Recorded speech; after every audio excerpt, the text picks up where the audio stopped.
1902 வருடம் British India.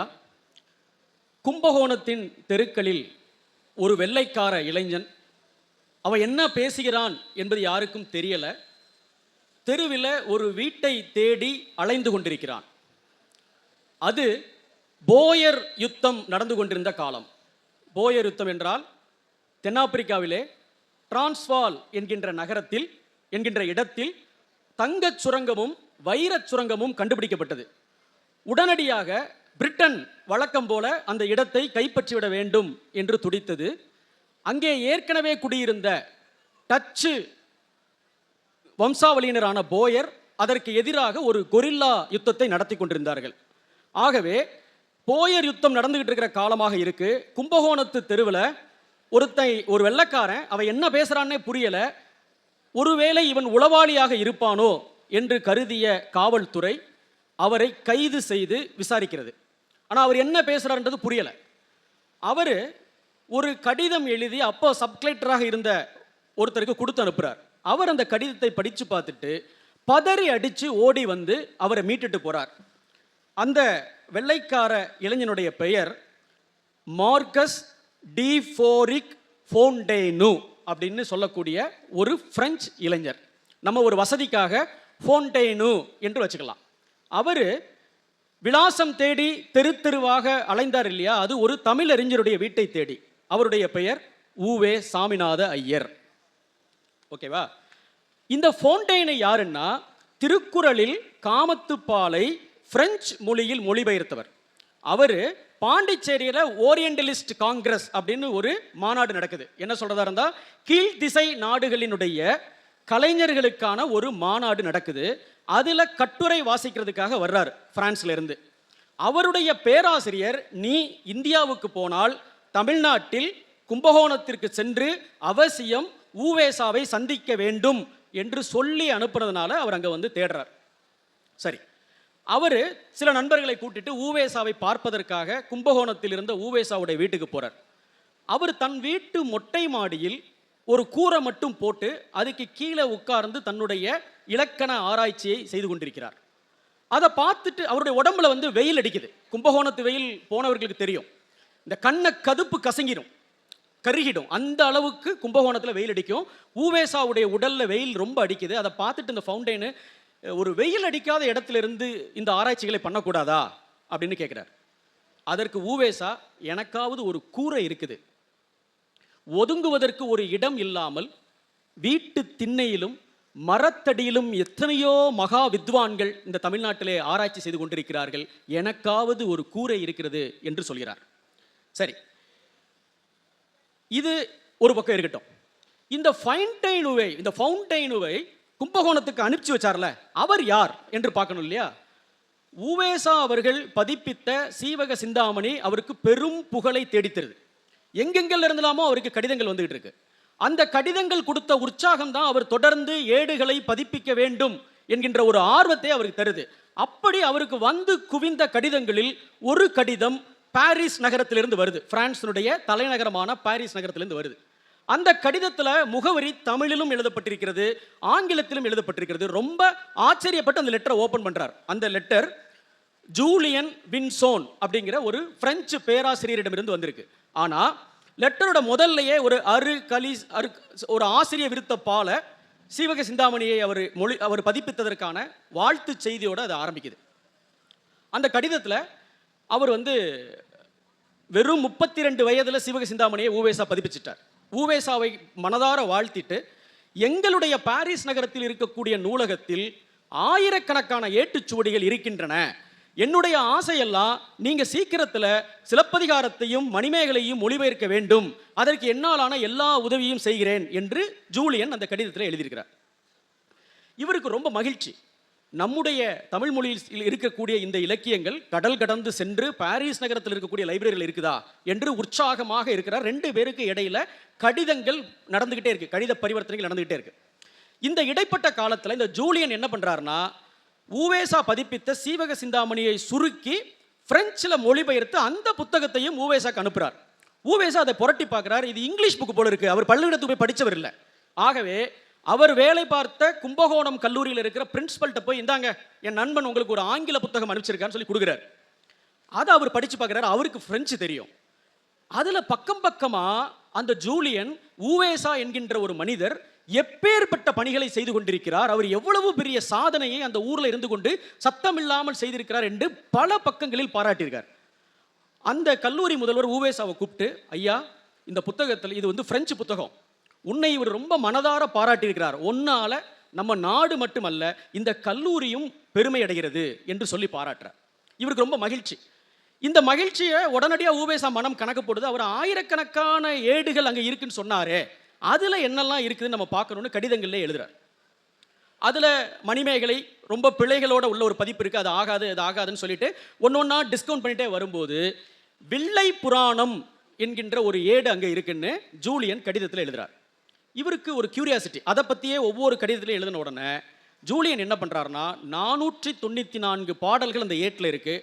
அதை தன்னுடைய கையினாலேயே பிரதி எடுத்து ஒரு கவரில் வச்சு பிரான்ஸ்ல இருந்து இங்கே அனுப்புகிறார். ஒவ்வொரு கடிதமும் 3 மாதம் 4 மாதம் கப்பலில் பிரயாணித்து இங்கே வரணும். அந்த வில்லை புராணம் இவர் கையில் கிடச்சிருச்சு. அது மட்டும் இல்லை, ஊவேசா சொல்கிறாரு, அந்த காலத்தில் நான் சொல்லிக்கிட்டு இருக்கிற கதை 125 ஆண்டுகளுக்கு முன்பு தமிழ்நாட்டில் நடந்துகிட்டு இருக்கு. அந்த காலத்திலேயே ஏடுகளை பார்த்து கையினால பிரதி எடுக்கிறதுக்கு போதிய தமிழறிஞர்கள் தமிழ்நாட்டிலே கிடையாது. அப்படி இருக்கும்போது ஒரு பிரெஞ்சு பேராசிரியர் தன் நண்பனுக்காக 500 பாட்டை தன் கையினால எழுதுறார். அது மட்டும் இல்லை, இங்கே இருக்கக்கூடிய பெரியவர்களுக்கு தெரியும், அந்த காலத்து ஏடுகள், ஜோதிட நூல்கள், கல்வெட்டுக்கள் எல்லாம் ஒரு சிவலிங்கம் படமும் ஒரு நந்தி படமும் இருக்கும் தொடக்கத்தில். அதையும் தன் கையால் ஜூலியன் வரைஞ்சு அனுப்புறார். சரி, வில்லை புராணம் இப்போ கையில் கிடச்சிருச்சு, உடனே பப்ளிஷ் பண்ணிடுவாரா ஊவேசா? அப்படி பண்ணிட்டு அவர் என்ன ஊவேசா? வில்லை புராணம்னு போட்டிருக்க, தமிழ்நாட்டில் வில்வவனம் எத்தனையோ இருக்க, இது எந்த கோயிலை சொல்றது என்று தன் ஆராய்ச்சியில் இறங்குறார். தொடர்ந்து ஆராய்ந்துக்கிட்டே வரும்போது ஒரு தனிப்பாட்டில் அந்த வில்லை புராணத்தில் வர்ற அண்மை குயிலம்மை, அந்த கோயிலுடைய தெய்வம் குயிலம்மை என்று ஒரு வார்த்தை வருது. அதை வைத்துக்கொண்டு திரும்ப துப்பு துளக்கிறார். அப்போ ஒருத்தர் சொல்றாரு, புதுச்சேரிக்கு பக்கத்துல வில்வநல்லூர்னு ஒரு ஊர் இருக்கு, அங்க இருக்கிற கோகிலாம்பாய் தான் இந்த வில்லை புராணம் அப்படின்னு சொல்றாரு. இப்பயாவது பப்ளிஷ் பண்ணிடுவாரா? பப்ளிஷ் பண்ண மாட்டார். ஏன்னா ஊவேசா அவர் எந்த அளவுக்கு ஒரு நூலை மெய்ப்பு பார்த்து ஏடுகளை சரி பார்த்து ஆய்வு செய்து பதவுரை அரும்பொருள் சொல் எல்லாம் கொடுத்து பப்ளிஷ் பண்ணுவார்.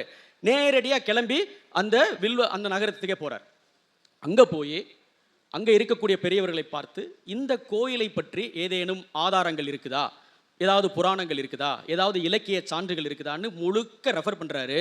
அந்த கோயில் தான் அவர் உத்தேசித்த அந்த வில்லை புராணத்தில் குறிப்பிட்டிருக்கிற கோயில், அந்த புதுச்சேரியில் இருக்கிற கோயில் தான் என்கின்ற முடிவுக்கு வர்றாரு. அது மட்டும் இல்லாமல் தேவாரத்தில் குறிப்பிடப்பட்டிருக்கிற வில்வேஸ்வரம் என்பதும் இந்த கோயில் தான் அப்படின்னு அவருக்கு தகவல் தெரியுது.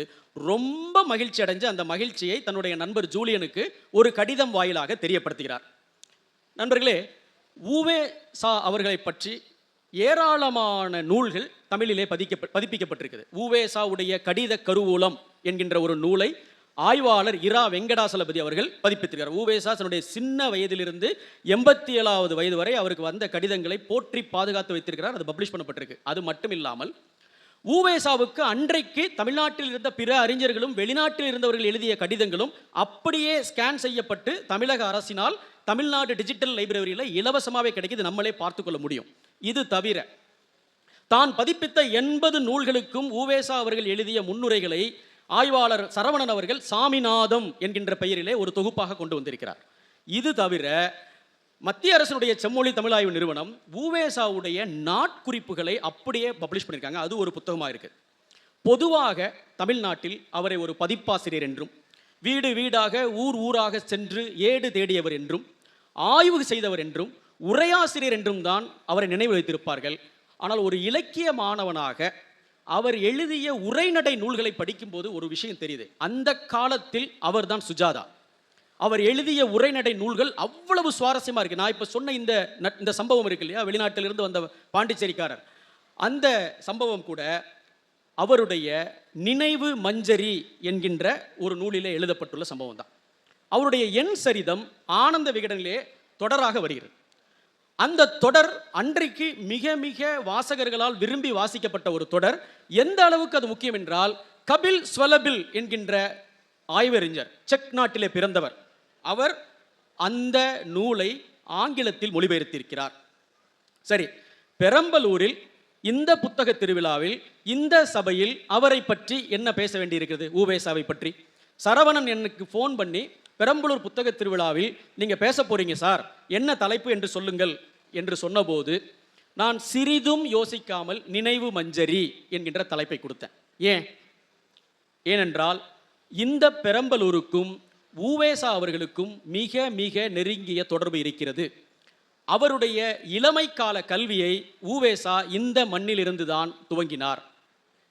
அவருக்கு 11 வயது இருக்கும்போது அவருடைய குடும்பம் கடனிலே தத்தளித்தது. அவங்க அப்பா ஒரு இசை விற்பன்னர், கதா காலட்சேபம் பண்ணக்கூடியவர், கர்நாடக சங்கீதத்திலே விற்பன்னர். ஊராக சென்று அவர் பாடி அவருக்கு நிறைய கிராமங்கள் நிபந்தங்களாக கொடுக்கப்பட்டன. துரதிருஷ்டவசமாக அவரை ஆதரித்த ஒரு ஜமீன் திவாலாயிட்டார். அவர்கிட்டயே பணம் இல்லை. ஆகவே இவர் கொஞ்சம் கொஞ்சமாக தனக்கு சொந்தமான நிலங்களை விற்கிறார், கிராமங்களை விற்கிறார், தனக்கு குத்தகை வந்துட்டு இருக்கிற உரிமையெல்லாம் விட்டு கொடுக்கிறார். ஒரு கட்டத்தில் அவருக்கு ஏகப்பட்ட கடன். இதன் மத்தியில் உவேசா அவருக்கு ஒரு பெரிய தலைவலி. நம்மளை போலவே ஒரு பாடகன் ஆகி பொழைச்சிக்கலான்னு சொல்லி அவரை சங்கீத வகுப்பில் சேர்க்குறாங்க. அவர் அதை ஒழுங்காக கற்றுக்கல. தெலுங்கு கற்றுக்கொண்டால் 4 கீர்த்தனைகளை பாடி பிழைத்து விடுவான் என்று நினைக்கிறாரு. அவருக்கு தெலுங்கு வரல. ஒருத்தர் சொல்றாரு, இது பிரிட்டிஷ் இந்தியாப்பா, இங்கிலீஷ் நல்லா பேசினா அரசு உத்தியோகம் கிடைக்கும், அதுக்காக ஒரு ஆசிரியர்கிட்ட கொண்டு போய் சேர்க்கிறாரு. அவர் இங்கிலீஷ் கற்றுக்கல. ஒருத்தர் சொல்றாரு, ஒன்றுமே வரல, கணக்கு சொல்லிக் கொடு, கணக்கு பிடிச்சா கணக்கு பிள்ளை வேலையாவது கிடைக்கும். கணக்கும் அவருக்கு வரவில்லை. நாம இருந்தால் என்ன பண்ணியிருப்போம்? இந்த நாயை நம்மளால் தேத்த முடியாது என்று துரத்தி விட்டுருப்போம். ஆனால் உவேசாவுடைய தந்தை அப்படி அல்ல. தன் பையனுக்கு என்ன வரும் என்று கண்டுபிடித்தவர். இவனுக்கு நன்றாக பாட்டெழுத வருகிறது, இவனுக்கு இலக்கணத்தை ஆழ்ந்து கற்கிறான், இவன் பொருட்டு என் வாழ்க்கையை அடமானம் வைப்பேன்னு ஊராக சென்று ஒவ்வொரு ஆசிரியர்களாக தேடி சென்று படிக்கிற கல்வி தான் அன்றைக்கி இருந்துச்சு. பள்ளிக்கூடம் கிடையாது. ஒவ்வொரு புலவர் வீட்லையும் போய் தங்கி கற்றுக்கொண்டு இன்னொரு புலவர்கிட்ட போவாங்க. அப்படியாக கடன் சுமை தாழாமல் இருந்த உவேசாவுடைய குடும்பத்தை இங்கே குன்னம் என்கின்ற ஊரிலே இருக்கிற சிதம்பரம் பிள்ளை, நீ கிளம்பி வாயா, நான் பார்த்துக்கிறேன் என்று அவரை வரவழைத்து இங்கே தங்க வச்சு குடும்பத்தோடு அவரை ஆதரித்தார். நண்பர்களே, என் சரிதத்தில் அவங்க ஊரை காலி பண்ணி போகிற ஒரு சித்திரம் இருக்குது.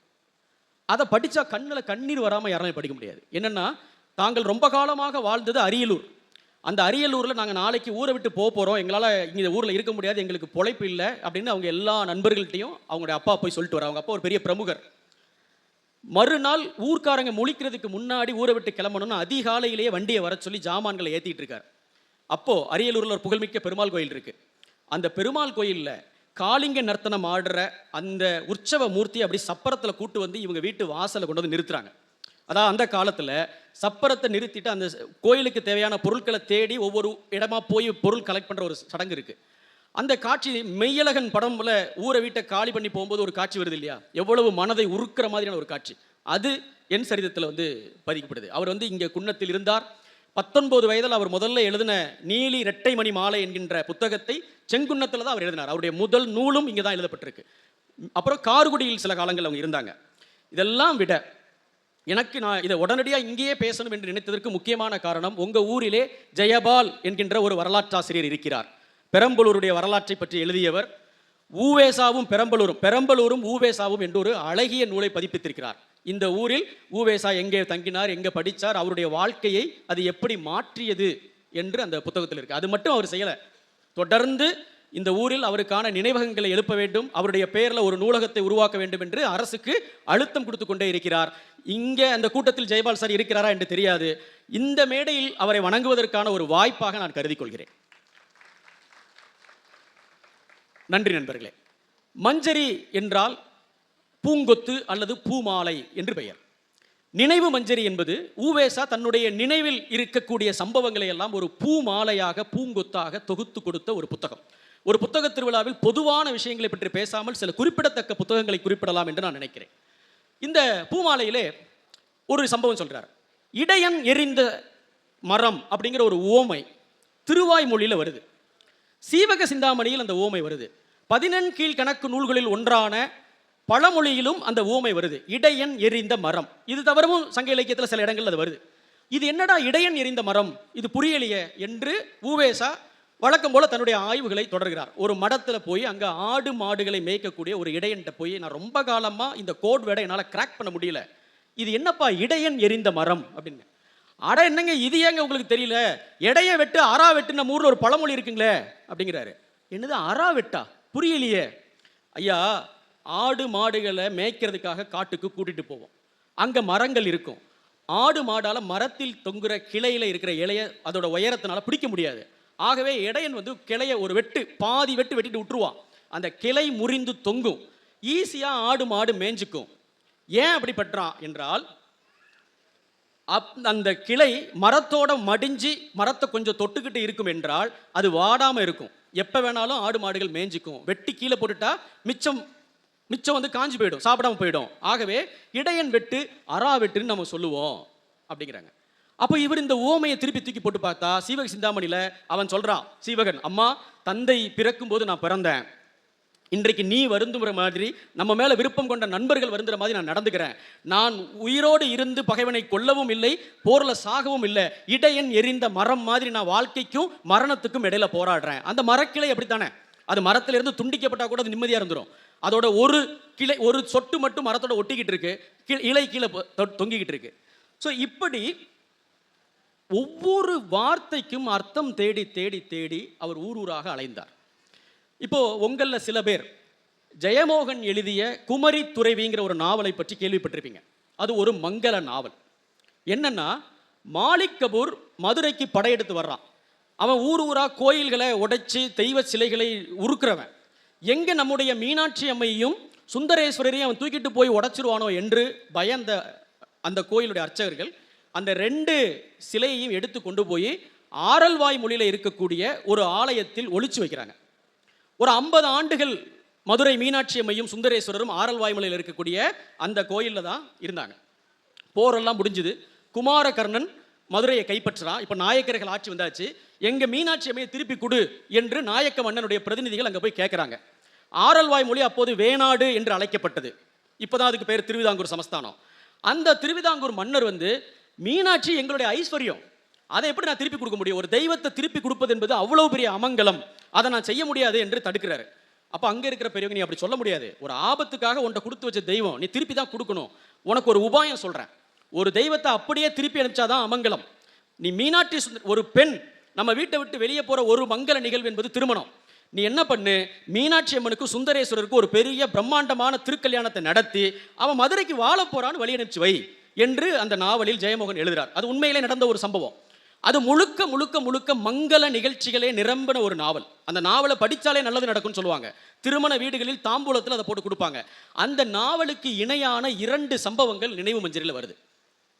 இந்த ஒரு 2 சம்பவத்தை சொல்லலாம்னு நினைக்கிறேன். ஒன்று 1740, கிட்டத்தட்ட இன்றையிலிருந்து ஒரு 200 ஆண்டுகளுக்கு முன்பு. அப்போ திருநெல்வேலி நாயக்க மன்னர்களுடைய பிரதிநிதியாக இருந்த ஆரை அழகப்ப முதலியார், அவர் தான் திருநெல்வேலிக்கு இன்சார்ஜ், திருநெல்வேலியினுடைய சீமையினுடைய தலைவர். அவருக்கு கீழே ஏகப்பட்ட சமஸ்தானங்கள் இருக்கு. அதுல ஒரு சமஸ்தானம் சொக்கம்பட்டி சமஸ்தானம். அங்க பொன்னம்பல பிள்ளை அப்படிங்கிறவர் ஸ்தானாதிபதியாக இருக்கிறார். ஸ்தானாதிபதி என்றால் செக்ரட்டரி மாதிரி வச்சுக்கலாம், ஒரு சீஃப் செக்ரட்டரி அந்த சமஸ்தானத்துக்கு. இந்த ஆரை அழகப்ப முதலியாருடைய காலத்தில் 1740 உங்க எல்லாருக்கும் தெரியும், சங்கரன் கோயில், சங்கரநயினார் ஆலயம் ரொம்ப புகழ்மிக்க கோயில். உடல் உபாதைகளுக்காக தமிழ்நாடு முழுக்க இருந்து பக்தர்கள் வருவாங்க. சின்ன சின்ன உடல் உருவங்கள் எல்லாம் காணிக்கையாக போடக்கூடிய ஒரு சக்தி வாய்ந்த கோயில். அந்த கோயிலில் வேலை செய்த செண்பகக்கண் நம்பி என்பவன் அந்த சங்கரநயினார் உற்சவ மூர்த்தியை யாரும் அறியாதபடி இரவோடு இரவாக திருடி, இவர்களுக்கு பகையாக இருக்கக்கூடிய ஒரு சமஸ்தானம் ராமநாதபுரம் சமஸ்தானம், அந்த ஊர் அங்க உத்தரகோச மங்கைக்கு அந்த சிலையை கொண்டு போய் ஒருத்தங்கிட்ட அடமானம் வச்சு பணத்தை எடுத்துட்டு ஓடிட்டான். இந்த விஷயம் வெளியே வந்துருச்சு. சங்கரங்கோயில் சங்கரநயினாரையே திருடிட்டு போயிட்டாங்க என்று பதறிட்டாரு ஆரரை. அவர், ஐயோ என்னுடைய நிர்வாகத்தில் இவ்வளவு பெரிய திருட்டா, இதை விட பெரிய அவமானம் எனக்கு தெரிய வேண்டியதில்லை, நான் உண்ணா நோன்பிருந்து சாக போறேன்னு உண்ணாவிரதத்தை அறிவிச்சிட்டாரு. உடனே எல்லா சமஸ்தானத்தினுடைய ஸ்தானாதிபதிகளும் அவர்கிட்ட நேரில் போய், ஐயா நீங்க இப்படி மனசை விட்டுறக்கூடாது, நிச்சயமாக இதை நம்ம மீட்டுட்டு வர முடியும், மனசை விட்டுறாதீங்க அப்படின்னா, ஐயா உனக்கு தெரியாது, மன்னர் சேதுபதி ரொம்ப ரொம்ப கோபமானவர், இதை போய் எப்படி நம்ம அவங்ககிட்ட சொல்ல முடியுங்கிறார். இதன் மத்தியில் ஒருவன் சங்கரநயினார் சிலையை திருடி கொண்டு வந்து அடமானம் வைத்து விட்டான் என்கின்ற செய்தி ராமநாதபுரம் மன்னர் சேதுபதிக்கு போகுது. அவர் இமீடியட்டாக தன் படையை அனுப்பிச்சு அந்த சிற்பத்தை கைப்பற்றி உத்தரகோசமங்கை கோயிலில் வச்சு இதுக்கு பூஜை புனஸ்காரங்கள் பண்ணிருங்கன்னு சொல்லிட்டார். இப்போ ஆரை அழகப்ப முதலியார் ஒரு கடிதம் எழுதுறாரு வைங்க, எனக்கு அந்த சிலையை திருப்பி கொடுத்துருங்கன்னு. ஏண்டா உன் தெய்வத்தையே வச்சு பாதுகாக்க முடியாத உனக்கு இதை நான் திருப்பி தரணுமான்னு அவர் சொல்லிடுவார். அது இன்னும் பெரிய அவமானம். என்ன பண்ணுறது என்று அவர் தடுமாறி இருக்கார். அப்போது பிற சமஸ்தானங்களில் இருக்கக்கூடிய ஸ்நானாதிபதிகள் எல்லாருக்குமே இந்த பொன்னம்பல பிள்ளைங்கிற ஒரு மேலே சரியான கடுப்பு. ஏன்னா அவர் ஒரு பெரிய புலவர், வெண்பா பாடக்கூடியவர், மிக மிக ஆற்றல் மிக்க ஒரு நிர்வாகி. அந்த காலத்தில் தமிழ் கற்றவர்களுக்கு மிகச் சிறப்பான புலமை மிக்கவர்களுக்கு தான் இந்த மாதிரி உயரிய பதவிகள் கொடுக்கப்பட்டது. இந்த இடத்துல நான் மிருணாளினி மேடத்தை பாராட்ட கடமைப்பட்டிருக்கிறேன். ஒரு மாவட்ட ஆட்சியர் 10 நாட்கள் இங்கே உட்கார்ந்து இந்த நிகழ்ச்சிகள் முடிகிற வரைக்கும் அதுக்கு காது கொடுக்குறாங்க இல்லையா, அது எவ்வளோ பெரிய விஷயம்.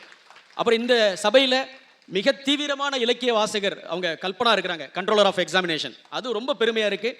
எங்களுடைய குடும்ப நண்பரான சார் இருக்கார், சொர்ணராஜ் சார் அவர்கள் இருக்கிறார், திரு கவிஞர் கலாப்ரியா அவர்களுடைய மருமகன் அவர். இதெல்லாம் இந்த சபையில் நின்று இந்த விஷயங்களை பற்றி பேசுவது எனக்கு ரொம்ப பெருமையாக இருக்குது. ஆகவே அந்த ஸ்நானாதிபதிகள் எல்லாம், சார் நீங்கள் கவலைப்படாதீங்க, பொன்னம்பல பிள்ளைன்னு ஒரு பயங்கரமான கெட்டிக்காரன் இருக்கான், அவன் நினைப்பினீங்கன்னா அவன் அந்த சிலையை மீட்டுட்டு வருவார் என்று போட்டு கொடுக்குறாங்க. சிலையோட வந்தாலும் நல்லது, நல்ல ஆளை சஜஸ்ட் பண்ணன்னு பாராட்டு கிடைக்கும். சிலையை வாங்க முடியலன்னா பொன்னம்பல பிள்ளைக்கு திட்டு கிடைக்கும். ஏன்னா சொக்கம்பட்டி ஆரை அழகப்ப முதலியாருக்கு கிஸ்தி கட்டிட்டு இருக்கக்கூடிய ஒரு சமஸ்தானம்.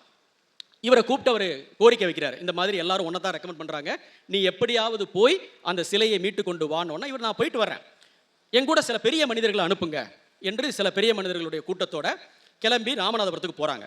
ஊருக்கு ஒரு 10 கிலோமீட்டருக்கு முன்னாடி எல்லாரும் தன்னுடைய உடைகள் எல்லாம் கலைஞ்சு காவடி தூக்குற ஆட்கள் மாதிரி ஒரு மேக்கப்பை மாற்றுறாங்க. வேட்டி ஈட்டியெல்லாம் கட்டி உடம்பெல்லாம் விபூதி பூசி ஒரு காவடியை தூக்கி வச்சு கந்தனுக்கு அரோகரா முருகனுக்கு அரோகரான்னு. ஏன்னா ரகுநாத சேதுபதியோட அப்பாயின்மெண்ட் என்பது யாருக்குமே கிடைக்காது. அதுவும் திருநெல்வேலி திவான் கேட்குறாருன்னா கிடைக்கவே கிடைக்காது.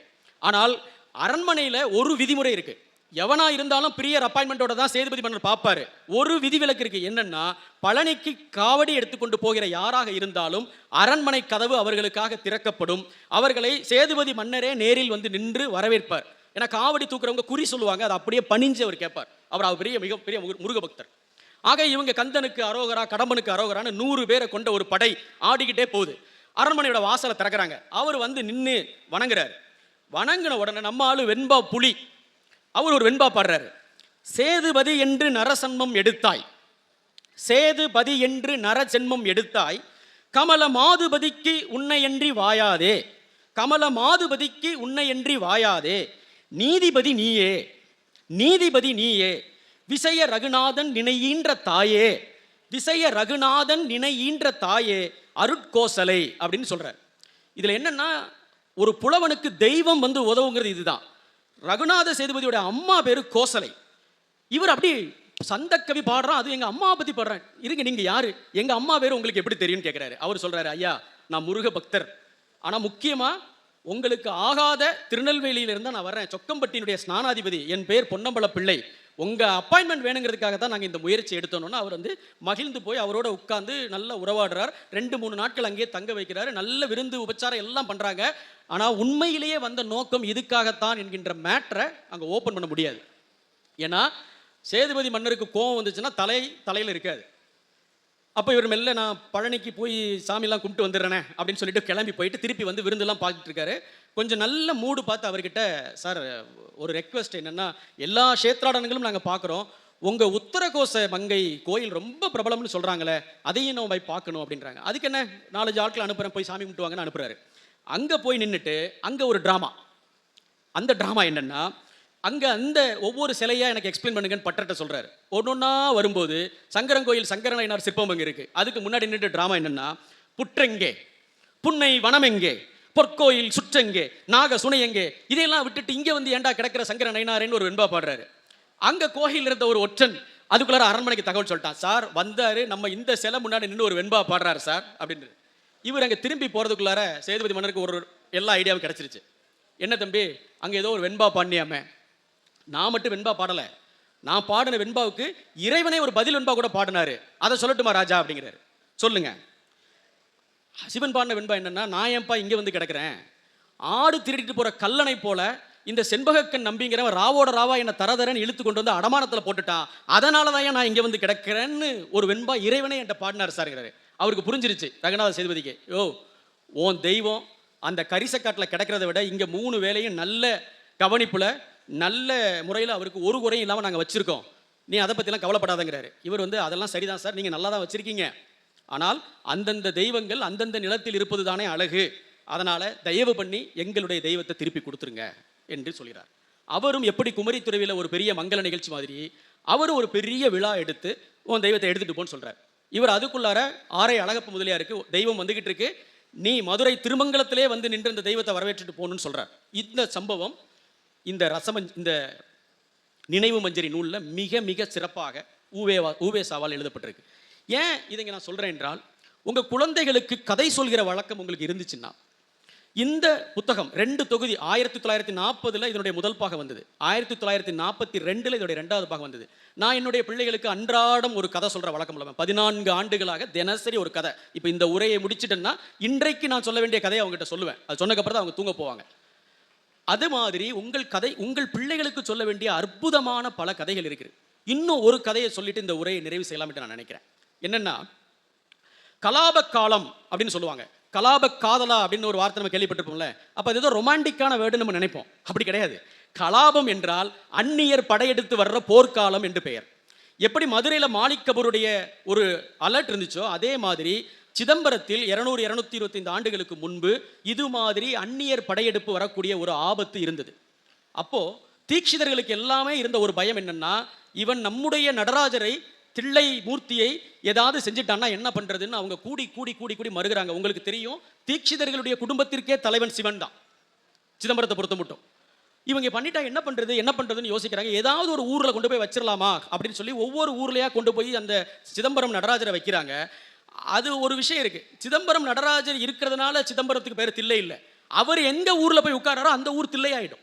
ஸோ அவரை கொண்டு போய் எந்த ஊர்ல வச்சாலும் லட்சக்கணக்கான மக்கள் அங்க வர்றாங்க. எங்க அப்பன் குதிரைக்குள்ள இல்லைன்னு காட்டுற மாதிரி இருக்கு.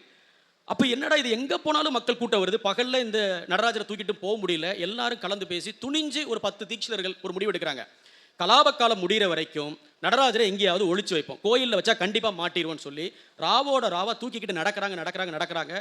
அவர்கள் கால் சோர்ந்து வந்து சேர்ந்த இடம் ஒரு மாபெரும் புளியந்தோப்பு. பெரிய பெரிய பிரம்மாண்டமான புளிய மரங்கள் அங்கே இருக்குது. அதில் ஒரு புளிய மரத்தில் பெரிய பொத்து. ஒரு தீட்சிதர் சொல்கிறாரு, வேற வழி இதுக்கு மேலே நடக்க முடியாது, டெஃபினட்டாக விடிஞ்சிரும், ஊரே கூடும், மாட்டிக்க போகிறோம், பேசாமல் இந்த பொந்துல வைப்போம், களிமண்ணை வச்சு பூசிடுவோம், அடையாளம் வச்சுப்போம், திருப்பி வந்து எடுத்துப்போம் என்று முடிவு பண்ணி அந்த பொந்துக்குள்ளார நடராஜர் சிலையை வச்சு களிமண்ணை வைத்து பூசி விட்டார்கள். பூசிட்டு வந்த வழியே எல்லா சிதம்பரத்துக்கு போயாச்சு. நடராஜரை ஒழித்து வைத்திருக்கின்ற தகவல் வெளி உலகத்துக்கு தெரியாமல் தினமும் பூஜை நடக்கிற மாதிரி, அர்ச்சனை பண்ணுற மாதிரியான ஒரு சித்திரத்தை அவர்கள் நடத்தி கொண்டே இருக்கிறார்கள். கலாபக்காலம் முடியுது. இப்போ திரும்ப நடராஜரை கொண்டு வரணும். அதே 10 தீட்சிதர்கள் கிளம்பி போகிறாங்க. எவ்வளவு நாள் கழிச்சு கிளம்பி போகிறாங்க? கிட்டத்தட்ட 30-40 ஆண்டுகள் கழிச்சு கிளம்பி போகிறாங்க. உங்களுக்கு தெரியும், போன வாரம் ஒரு ஊரை நம்ம பார்த்துருப்போம், அடுத்த வாரம் அங்கே போகும்போது இந்த ஊரே மாறி இருக்கும். ஒரு புளியந்தோப்பு எப்படி இருக்கும்? இவங்க அங்கே போனால் எல்லா புளிய மரமும் அவங்களுக்கு எல்லாமே பிரம்மாண்டமாக வளர்ந்துருக்குது. எந்த மரத்தில் வச்சோம்னு அவங்களுக்கு தெரியல. தேடுறாங்க. ஒருவேளை இங்கே தான் வச்சோமா அல்லது பக்கத்து ஊரில் வேற எங்கேயாவது வச்சிட்டோமா, எதுவுமே தெரியல. மணிக்கணக்காக தேடுறாங்க. தீட்சிதர்கள் வந்து நடராஜரை கண்டுபிடிக்காம சாப்பாடு எடுக்கக்கூடாதுன்னு சொல்லி ஒரு முடிவில் இருக்காங்க. ஒன்றுமே முடியல, கண்டுபிடிக்க முடியல. எந்த மர பொந்துல ஒளிச்சு வச்சோம் தெரியல. கடுமையா சோர்ந்து ஒரு மரத்தடியில் விழுந்துட்டாங்க. அப்போ அந்த வழியா மாடு மேய்ச்சிட்டு ஒரு பையன் போறான். இன்னொருத்தர் வந்து, டே அந்த மாட்டை கொண்டு போய் அம்பல புளியில கெட்டுறா அப்படின்னு சொல்றாரு. ஒரு காதல என்ன சொன்ன அம்பல புளியா? அம்பல புளின்னு எது சொல்றீங்க? அது எனக்கு தெரியாதுங்க. இந்த புளியந்தோப்புக்கு ஒரு முதலாளி இருக்கார், பண்ணையாரு. அவர் ஓயாம இந்த மரத்துக்கு பூஜை பண்ணுவாரு. இது அம்பல புளின்னு அவர் தான் சொல்லுவார், நாங்களும் அப்படி சொல்றோம்னு அந்த பண்ணையார் வீட்டுக்கு போறாங்க. போய் இவங்க வந்த நோக்கத்தை சொல்றாங்க, திருப்பி சொல்றாங்க. அவருக்கு தன்னை தேடி வந்த நடராஜரை கொடுக்கறதுக்கு விருப்பம் இல்லை. என்ன சொல்றீங்க, ஏது சொல்றீங்கன்னு அவரும் பிடி கொடுக்காம பேசுறாரு. டக்குன்னு 10 பேரும் காலில் விழுந்து, ஐயா கண்டிப்பா ஏதோ ஒரு மரத்துல உங்க தோட்டத்துல தான் நடராஜர் இருக்காரு, நீங்க சொல்லிருங்க விஷயத்தன்னு சொன்ன உடனே அவர் சொல்றாரு, ஐயா நீங்க வந்துட்டு போனதுக்கு மறுநாள் நான் காலையில போய் பார்த்தேன். என்னடா இந்த மரத்துல ஒரு பொந்து இருக்குமே, பொந்த காணுமேன்னு பக்கத்துல போனா நீங்க சரியா பூசல, ராத்திரி இருட்டுல எட்டி பார்த்தா உள்ள இருக்கிறது நடராஜர். அச்சச்சோ, நடராஜர்லேயே வந்துட்டார் நம்ம தோட்டத்துக்கு. நான் மீதியை பூசிட்டு வந்து வீட்டில் படுத்துட்டேன். நிம்மதியாக தூங்க முடியுமா? நம்ம தோட்டத்தில் சிதம்பரம் நடராஜரே இருக்கிறாரு, வேற வழியே இல்லை. எனக்கு தெரிஞ்ச வகையில் நான் அந்த மரத்துக்கு ஒரு துணியை கட்டி ஏதோ ஒரு பூஜையை பண்ணிக்கிட்டு இருக்கிறேன். இப்போ நீங்கள் வந்துட்டீங்க, எடுத்துட்டு போங்க என்று சொன்னார். ஆகவே அந்த இடம் அம்பல புலி. அதுதான் சிதம்பரத்துக்கு பக்கத்தில் இன்றும் புளியங்குடி என்று சொல்லக்கூடிய ஒரு ஊர். இந்த கதையை நான் என்னுடைய மகள் இளம்பிறைக்கு நான் ஒரு நாள் தூங்க வைக்கிறதுக்காக சொன்னேன். அவளுக்கு என்னை மாதிரி லகர பிரச்சனை உண்டு. நான் பேசும்போது நீங்கள் கவனிச்சிருப்பீங்க. அவள் சொன்னா அந்த கதையை கேட்டு முடிச்சுட்டு, நல்ல வேலைப்பா அந்த பண்ணையார் அம்பல புலின்னு சொன்னார், அதையே மாற்றி புளியம்பழம்னு சொல்லியிருந்தாருன்னா இவங்களுக்கு என்ன க்ளூ கிடைச்சிருக்கும்? வேற இடத்தையும் சொல்றாங்க நினைச்சிட்டு போயிருப்பாங்க என்று அவர் சொல்றார். இவ்வளவு சுவாரஸ்யமான கதைகள், ரொம்ப ரொம்ப நல்ல கதைகள் இருக்கு. சங்கராபரணத்தை அடமானம் வைத்த ஒருத்தர் அப்படின்னு ஒரு கதை இருக்கு. செண்டகராமன் ஒரு கதை இருக்கு. இப்படி விதவிதமான சுவாரஸ்யமான உண்மை கதைகள் உவேசா எழுதியிருக்கிறார். நண்பர்களே, சில நாட்களுக்கு முன்பு திருநெல்வேலி புத்தக திருவிழாவிலே மறவோம் என்கின்ற தலைப்பிலே நான் மறக்கப்பட்ட தமிழறிஞர்களை பற்றி ஒரு உணர்ச்சிகரமான உரையை நிகழ்த்தினேன். அது என்ன மீறி நடந்துவிட்ட ஒரு உரை. ஆனால் அந்த உரையினுடைய விளைவாக தமிழ்நாட்டில் இருக்கக்கூடிய பல கல்லூரிகளில் இருந்து என்னை அழைத்து அவங்க கல்லூரியில் இருக்கக்கூடிய கட்டடங்களுக்கு தமிழறிஞர்களுடைய பெயர்களை வைப்போம், அவர்களுடைய பெயரால் பரிசு போட்டிகளை நடத்தப் போகிறோம் என்று தெரிவித்தார்கள். அதையெல்லாம் விட பெரிய மகிழ்ச்சி, என்னுடைய சொந்த ஊரில் இருந்து என்னை அழைத்து, ஐயா நம்ம ஊரில் சாத்தான்குளம் ராகவன் என்கின்ற ஒரு அறிஞருக்கு நினைவு சொற்பொழிவை நடத்த போறோம். அவர் தமிழ்நாட்டு திருவிளக்குகள், தமிழர் கப்பற்கலை, கோநகர் கொற்கை, ஆதிச்சநல்லூர் பண்பாட்டை பற்றின புத்தகங்கள், தமிழர் பண்பாட்டில் தாமரை என்று ஏராளமான நூல்கள் எழுதின ஒரு மிகப்பெரிய தமிழறிஞர்கள் 80 புத்தகங்கள் எழுதியிருக்கிறார். எல்லாமே ஆய்வு நூல்கள். அவருக்கு ஒரு நினைவு கருத்தரங்கம் வைப்போம் என்று சொன்னார்கள். அதை விட பெரிய மகிழ்ச்சி என்னவென்றால், பரிசல் என்கின்ற பதிப்பகத்தை நடத்தக்கூடிய சிவகுருநாதன் என்கின்ற பதிப்பாளர் என்னிடம் ஐயா, இவர் திருவிக்க எழுதி இதுவரை அச்சில் வராத 1500 பக்க நூல் என்னிடம் பலகாலமாக இருக்கிறது. உங்கள் உரையை கேட்ட பிறகு அந்த புத்தகத்தை நான் அச்சுக்கு அனுப்பியிருக்கிறேன் என்று சொன்னார்.